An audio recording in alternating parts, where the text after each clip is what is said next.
Ang ano lang, ang nakakatawa lang, nagtatrabaho tayo, gusto natin sa abroad, pero 'pag panahon na ng bakasyon, Hmm. Pilipinas ang pinipili. Oo. Oo, masarap ang buhay diyan, alam ko, guaranteed na maganda sahod, magandang weather kung nasaan ka man. Regarding dun sir, ibabalik tayo ang tanong. Yung mga nasa abroad na gustong bumalik sa Pilipinas. Yan ako medyo ano, iba naman perspective yun. Oo, So, oo. ang maganda lang sa naranasan ko, I have both worlds. Mm.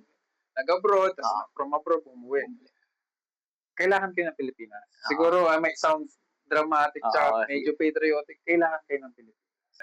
Sa may init na lugar, pero nasa Canada ka, US, so malamig masyado doon. Minsan, kailangan kayo ng Pilipinas. We need more investment from Filipinos. Mamumuhunan dito galing sa ibang bansa. Iba pa rin yung nasa bansa.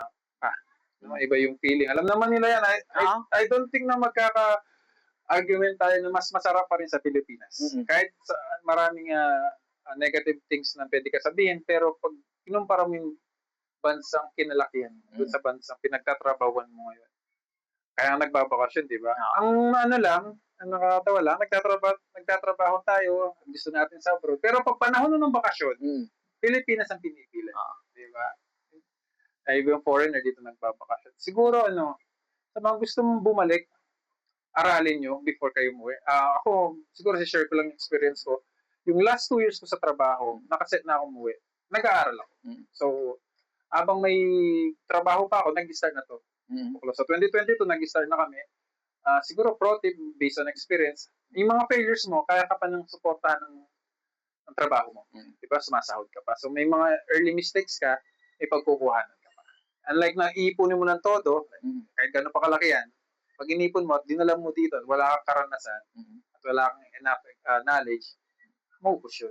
So, ang strategy ko noon, dahan-dahan, mga early mistakes supported by my job. So, nung ready na, pwede nang medyo stable na, kung para sa bahay, dalawa na yung pundasyon, medyo nakatayo pero maalog, yung umuwi na ako. Hindi na ako masyadong naghintay. Baka kasi matayo man yung dalawang pundasyon, yung finishing di ko na kaya.